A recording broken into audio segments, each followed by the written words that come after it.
ito yung mga nakita natin mga deficiencies, and siguro if you can share us some about the history of the places. Sige, sir. Actually, ang wellness ay binubuo ng tatlong shelter.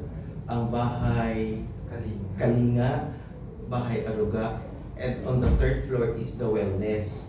Yan po ay pinamamahalaan ng CSW, ang ating City Social Welfare Development Office here in Parañaque.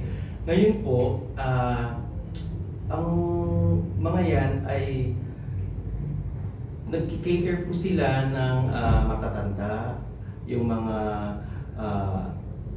drug, or lahat ng ating mga senior citizens, lahat ng ating yung mga babae na alam mo na yung tawag dito, yung mga may special needs, special needs, yung mga yes. na orphans. Yun po actually ang kanilang inaano ng DSWD. So siguro sir, can you share us dun po, saan po siya nakalocate? Siguro area. Yes, okay, sige. It is located at Barangay La Huerta, near at Gulungan, yung ating Fisherman's Wharf. Doon po siya located, a 3-story building. Beside Cosper Road, Service Road. Actually, ako as an inspector, nung first time namin siya in-inspect, is malala. May tulog sa roofing, sira yung mga kisame, then yung mga ilaw kulang-kulang, then nagpa-fluctuate yung kuryente, even the cabinets, kulang sila sa cabinets kasi own wellness. So marami silang supplies. So yun, ang concern nila is yung leak dahil sa ulan, cabinets, and even the CRs, walang mga faucets, walang tiles. Tapos ceiling sila na rin dahil sa tulo. So ayun yung mga natin namin sira, yung first time namin siya na-inspect. Siguro sir, can you give us an idea? Kasi kung may mga leak na siya, gano'n na kaya katagal? Lumang-luma na po ba yung building na yun? Or siguro matitrace back natin siya way back? Kailan kaya yung ano niya? Actually, hindi pa siya luma, pero dahil malapit siya sa coastal road, sa tubig. That's why sa tubigan. That's why yung kanyang mga alam naman pagdating sa maasid, yung ating bubong. Kaya ang tapos may mga puno, napakahirap pong i-maintain. That's why marami po kaming na-encounter na problema. Sige sir, Sorry. ulit lang, hindi okay na po, ulit na siya yung portion. Sige ba? Nakasilent Okay lang po. Ako naka-silent. Ulit lang po natin Ulit yung na lang. portion na yun. Sige sir. Medyo Since malapit sa Since malapit po ang ating shelter, ang ating wellness sa dagat, sa coastal area, kaya po ang kanyang bubong ay madali pong masira. Nagkakaroon po ng leakage yung ating bubong. Nagkakaproblema po tayo sa loob ng building, nagkakatulo. Kaya po ganun ang nagiging sitwasyon. Actually, and lagi po naman nagre-repair ang engineering pag sila po ay nakakaranas ng mga ganyang problema. Ngayon po ay tuloy-tuloy naman po ang pag-request ni Miss Vivian Gabriel ng Head of DSWD. Kaya tuloy-tuloy rin naman po yung aming paggawa ng mga pangangailangan nila sa Bahay Aruga, Bahay Kalinga at Wellness. Siguro po, ano po yung mga improvements na ginawa dun sa shelter? Sa shelter, dun po sa wellness center. Nung nag-inspect kami, may request from CSWD is for the whole building, Women Wellness, Bahay Arunga, tsaka Bahay Kalinga. At that time, lagi din sila, yung hepe ng building, lagi tumatawag sa engineering department kasi may problema sa kuryente. Lagi nag-fluctuate. Ganun. So, nung in-inspect namin with Engineer Boy, senior ko lang electrical engineer, ang request ka namin is naka-temporary siya. In the same time, sira na yung nakaabang na service entrance dapat for permanent Meralco. So yung budget nila for 2 million sana for the whole building is na convert into electrical upgrading. So ayun yung inuna namin, so para maayos yung kuryente, para walang fluctuating, para magamit nila yung mga aircon ng sabay-sabay, hindi sila mag-overload. Tapos yung excess doon sa budget, doon na pumasok yung mga carpentry, like cabinets sa ground floor. Ano po yung mga naging challenges natin when it comes to the repair and rehabilitation? Siguro sa whole process, mga na-encounter natin na Actually, deficiencies. nagkakaproblema kami palagi pagdating sa sanitation, sa mga sewage nila. Kasi dahil nga malapit siya sa dagat, pag nag-high tide, nagba-backflow, nagkakaroon sila ng problema sa kanilang mga comfort rooms. Yun po yung mga challenges na lagi naming kinakaharap, na lagi kaming tumatawag sa Senro department para sipsip yung napupunong septic tank. Yun po ang aming challenges. At saka yung pong building itself, dahil kaka-repair po ng roads, tumaas na po yung natural ground level dun sa level ng building. Kaya ang problema namin palagi is yung tubig. Nagbabara yung kanilang mga comfort rooms, lalo na sa ground floor. Yun po yung aming laging problema na hindi namin alam kung masusolusyonan pa namin. Sige.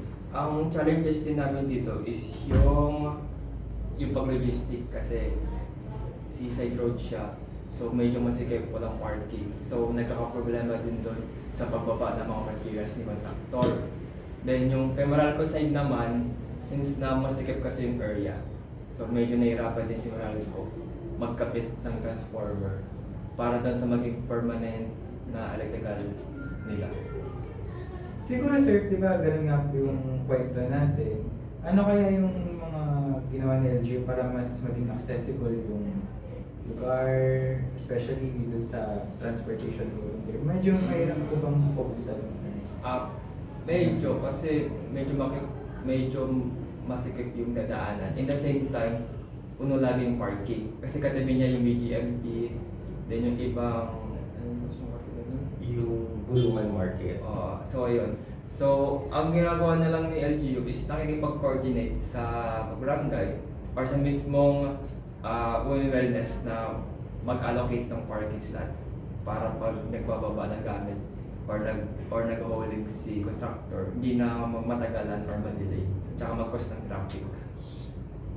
Ano naman po, siguro sir, since resident naman din mga Paranaque, I suppose, can you describe us yung community area na nandoon sa malapit sa wellness center?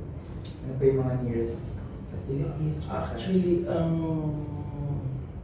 wellness, yung shelter na yun, napapalibutan yun ng parang mission areas. Tapos bounded siya ng St. Paul, Paranaque School. Ang mga daan niya palabas, para makalabas ka doon papuntang Quirino Avenue is talagang sobrang liit. Kaya yun ang nagiging yun ang nagiging problema namin sa shelter na yun, sa government facility na yun na nakikater sa ating mga matatanda at mga displaced women, children. Ikaw sir, yung siguro residential area ba siya? Residential area. Actually, residential area siya. Paano ba? Kasi malapit siya sa market eh. So, yung community within is medyo magulo lang kasi nga palengke eh. So, marami niya sakyan, traffic, tama po ganun. Pero, yung mismo community sa loob mismo ng center is okay naman. Mabait yung mga staff, tsaka Yes. maalaga naman sila doon sa mga kanilang mga clients. At saka talagang tinitingnan namin na conducive para sa kanila. Yun nga lang, pag dumating yung mga alam niyo, hindi naman natin inaasahan, malakas na ulan, talagang heavy rains, yung downfall ng ulan, talagang doon kami nagkakaroon ng problema. Pero pag ano naman, ayos naman po yung kanilang mga work, kumbaga yung pinagtatrabaho nila is maayos naman talaga, totally pagka inyong nakita. So, punta naman po ako sa medyo infrastructure side since this is a women's wellness center. Ano kaya yung mga current initiatives ni LGU through the engineering department sa pag-construct ng mga women-inclusive infrastructure and as a whole ng city? Ano ba yung mga nakita natin mga target agendas and visions kung paano mas maging women-friendly yung ating mga infrastructure na ginagawa sa city? Actually, kami kasi dito sa engineering, kung ano po yung nire-request ng end user, kami po ay sumusunod sa kanila. Sila po ang nakakaalam ng mga guidelines pagdating sa ganyan. Katulad po sa pagdating sa PWD, sila po ang kami lang po ang kanilang katuwang para po sa ilalagay yung mga gusto nilang mangyari sa kanilang nire-request na mga pagawain sa isang building. Kaya po kami, hindi po kami ang nagbibigay, kundi kami po ay nag-iintay lang kung ano ang gusto nilang mangyari sa kanilang nasasakupang opisina or katulad nga ng CSWD. Ito ang request namin, engineering, inspection nila po ng engineering at gagawa po namin ng plano at program of works. Yun po ang nakatalagang trabaho para sa amin sa engineering department. Okay, siguro bro, to conclude po yung ating interview, siguro i-ask ko lang po itong final question na ano po yung mga nakikita nating future developments with regards to the women's wellness center? Ano po yung mga nakikita natin na pwede pang improve and ano pa po yung mga nakikita natin na mga kulangan or deficiencies if meron? And siguro magkaroon po tayo ng parang general messaging on how helpful the facilities nang na-construct siya, lalo na sa community na sinuserve natin. Okay. Actually, isang malaking tulong ito sa mga kababayan natin sa Parañaque kasi talaga namang ang ating punong lungsod ay talagang nakaakibat diyan. Talagang lahat ng kanilang mga pangangailangan ay binibigay naman po. Nagkakataon lang po na ang ating mga bagay-bagay na hindi natin kontrolado ay nagiging problema ng shelter ng DSWD. Ngayon po, patuloy naman po kaming nakikipagtulungan upang magawa namin ang magagandang proyekto ng ating punong lungsod, ng ating mayor. Kaya po kami ay nandito lang, nag-iintay ng mga request, ng kanilang mga pangangailangan upang matugunan namin ang lahat ng ito. Malaki pong tulong ito at alam namin na open po ang engineering at ang lungsod ng Parañaque upang mapaganda pa at maiayos ang aming paglilingkod sa mga taong nasasakupan. Yun lang po at maraming salamat. For me, maganda ang women wellness kasi it protects women, lalo kasi mas vulnerable sila unlike men. Actually, diba boss, may ginagawa tayo, parang women and children protection building katabi ng tulungan. So mas malaki siyang building, mas okay. So mas malaking tulong siya for women and children. So ayun lang. Sige sir, any message ka na gusto or Message? Okay.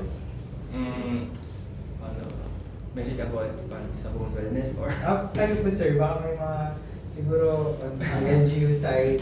LGU sides. Okay, maraming salamat po sa oras na ibinigay ng DILG para kami po ay magkaroon ng mag-uusap na ganito, ng maiksing pag-uusap.